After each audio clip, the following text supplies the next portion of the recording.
I want to go to work, but I don't want to drive at all. So I'm going to press self-driving. And so this is my driveway. If you can believe this, it's actually going to back up out of the driveway. You can see I'm not touching the brake or the gas.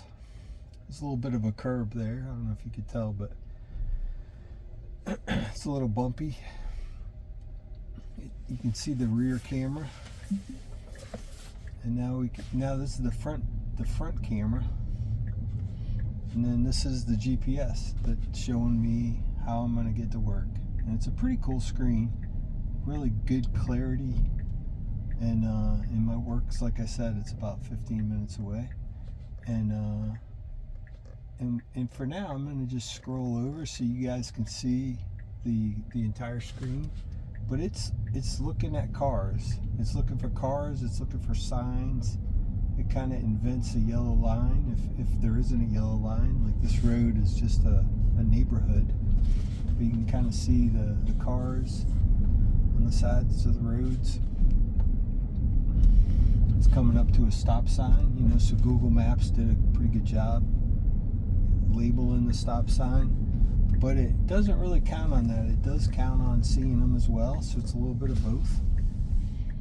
And so it comes to a 0, comes all the way down to 0 miles per hour.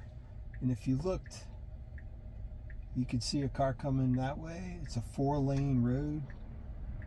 There's obviously a car here. He's got to blink around to go left. And then you can see just a ton of traffic. We got somebody behind us coming.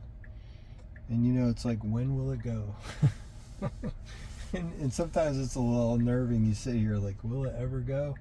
But there is a good clearing. I think it saw another car coming from our left. As we crept out a little bit, you can see it. That car waited as well. And my camera's a little bit unstable, but so this is kind of neat. You see the runner. I don't know if you can see him, but you can see he's walking here, but he was running by us. So it sees pedestrians. And if I move this out of the way, you can kind of see you can see the red light. And so, you know, there is a turn on red. You can go right on red. So it's kind of ignoring the red light, but there is a red light there. And then this is what the camera's seeing from my left side, which if I looked over my shoulder, these are the people that I'd be looking at. And so it's deciding when to turn right on red based on all those traffic coming. You can just see all these cars in the parking lot over there at CVS and at Walgreens and stuff. You can see what we're going to be faced with. And the car is looking at all this. It's looking behind us at cars that we've passed already. That's the front of my truck kind of pulling out. And it's choosing to stay in this right lane. We do need to get in the left lane to get on the highway, but that's about a mile away. It usually engages and gets into the proper lane, and then it changes lanes. So when I turn right, even though I sometimes would just go into that left lane, it is polite and it engages into the lane it's supposed to be in, and then it moves over one lane.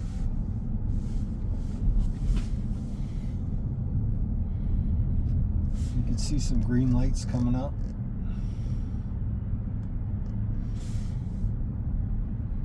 I don't know if you can see them, but I haven't touched the brake or the gas. I sometimes will hover around because I can just take over at any point that I want to. But this is the best time to use this, is when there's a lot of traffic. You know, it's kind of painful. It's a great truck to drive. I like driving it, but boy, it's not long before I hit some traffic, and I'm grateful that, oh man, I can just press self-driving and it takes me through the irritating stop and go traffic kind of stuff.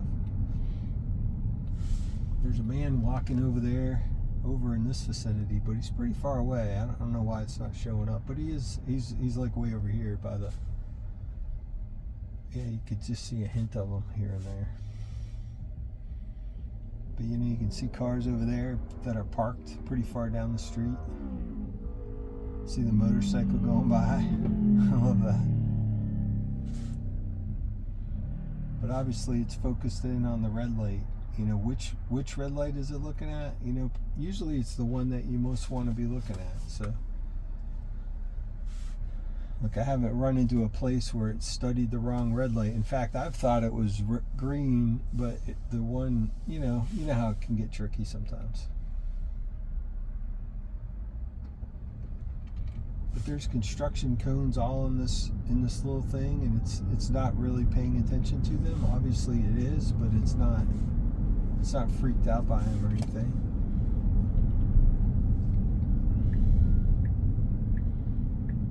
Now up here we're going to do what they call a protected left turn. It's a left turn that you know, we've got a left turn arrow that allows us to turn here. There's a person walking right here. There's cars merging over here. They've got the yield. We've got a barrier on both sides of us. It's not really paying attention. It's paying more attention to the lines, as it should. We've got some parked cars up here, maybe with a flat tire or something like that. Maybe they got an fender bender. And that's the first thing that I love about it is, you know, I can be distracted for a second and this car in front of me just stops it for for some reason, and bam, before I know it, I hit him. So this is Highway 77, and we're going to be merging, and this is what we're merging into right here. We've got these cars here, and it's looking at all those cars. It sees these two, and it's deciding if it can go or not, if it's safe. You know, there's a lane available to us right there, so it's going to take that lane.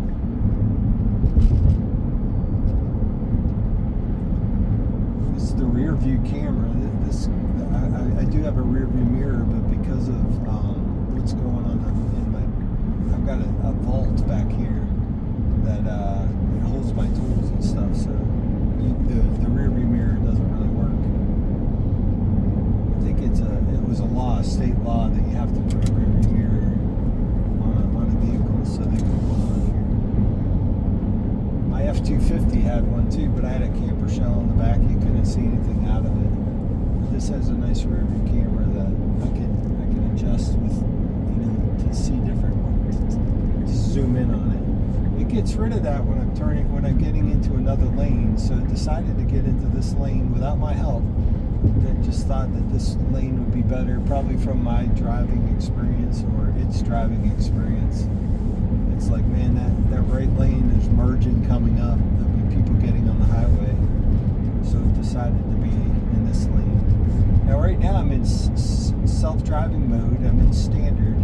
And I can easily go to Mad Max, or if I want to go sloth. Like, we're in Charleston last weekend, and we wanted to go through Charleston kind of slow. You know, it was a Sunday afternoon, and we wanted to see some of the sights in Charleston. So actually I was like, oh, let's put it in sloth mode. And it went about, you know, a few miles under the speed limit, which was nice. This is standard, so it kind of goes the speed limit. You can see the guy coming up on us. We're going 67 and a 60, but people are passing us. And if I wanted to, I could go to the hurry mode, so this will go up a little bit. Maybe I'll go 72 and a 60. But it's going to pay attention to how fast cars are moving around us as well, so it does a little bit of both there. In about 3 miles, I'm going to get off on Westinghouse Boulevard, and if I want to, I can go to Mad Max mode, which that just takes this up a little bit higher. Maybe I'll go 80 and a 60. And of course, I can get a speeding ticket if a policeman saw me. So I don't mind I kind of like standard mode, to be honest with you.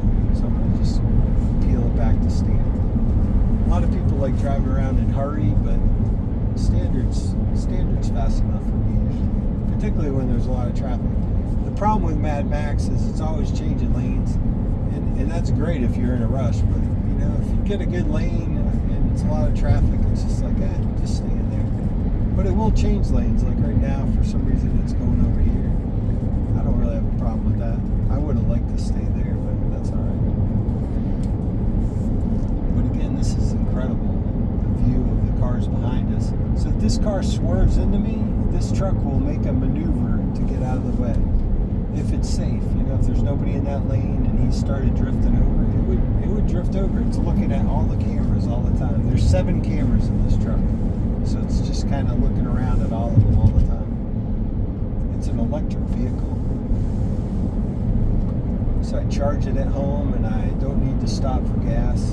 This here is the 52%. That's how much range I have. Right now I have about 170 miles that I could go without charging. I drove it around all day today, and like I said, I just came from work, but I had a couple minutes and the light was good out here, so I thought I'd do a little video to try it out.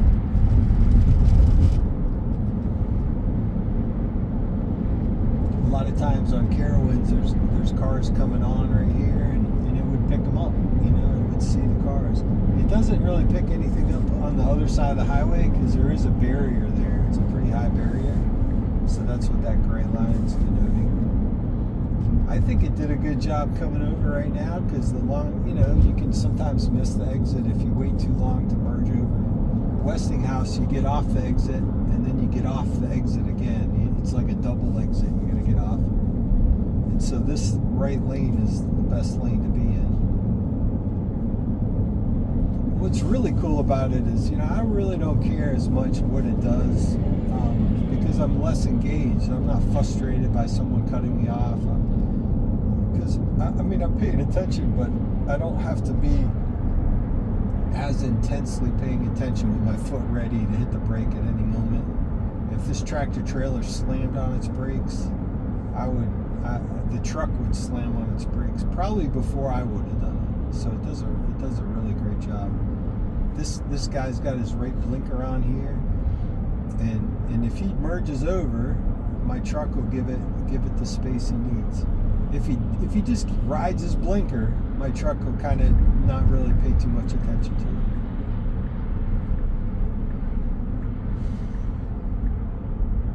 But there's a comfortable following distance between me and the car. You can see how close this guy is to the tractor trailer, and we've got a few car, maybe 2 car lengths in between us. He's like right on the guy's butt right there.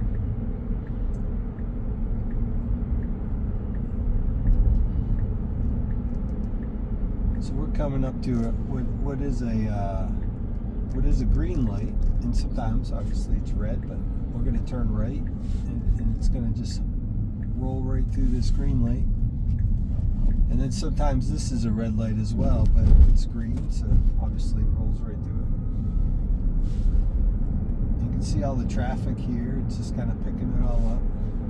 I haven't seen a lot of pedestrians since we left the neighborhood, as is pretty normal.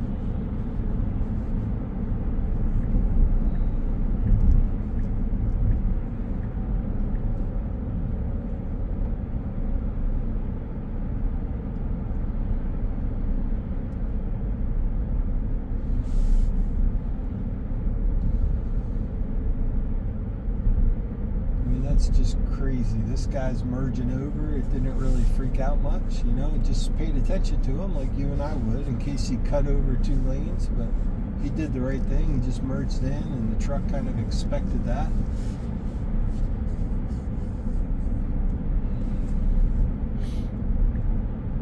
We're going to get in the left lane. We're going to do, a left-hand turn. There's a red light here. It doesn't have a green arrow, so we kind of have to just wait our turn at this red light, and we'll do that. So you can kind of see some cars going to pile up right here, and then obviously the normal cars, kind of going by. I haven't put my foot on the brake or the gas in the last 15 minutes. All right, so it turned green, and we're just waiting here because there's cars coming. There's really nowhere to go. I would generally go out into the intersection, but probably the safer thing to do. I might have probably went at that point there, but again, if I'm not driving, I'd prefer just to be safe, Sometimes I'd give it gas, but I didn't. In this case, I just kind of hung out here. It waited till there was no traffic, and it made a turn.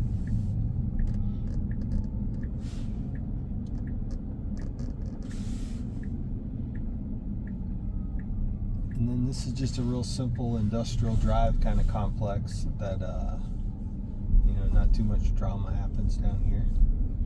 Sometimes you see a silhouette of a person, but maybe it's a mailbox or something like that. Just for a second, it thought it was a person. And we'll let it just pull into my office and park.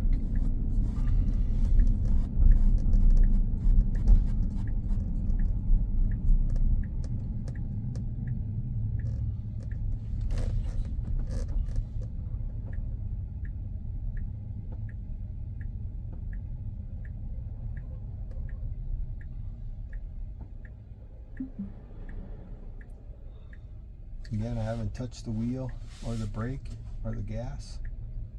It's backing us right in. It's not a handicap spot. There's not a lot of people here because most people left for the day. Did a great job parking, and now it's ready to go again. And so what I can do now is I could hit navigation and say, all right, I'm ready to go home. And it gives me the route, and I press start self-driving. It's pulling out of the spot. It's calling the van a bus right there, which is just interesting, but it's got categories. I think it's just trying to save some computer space, and rather than year, make, and model, it's just kind of saying, okay, that's a big moving object. We'll call it a bus instead of a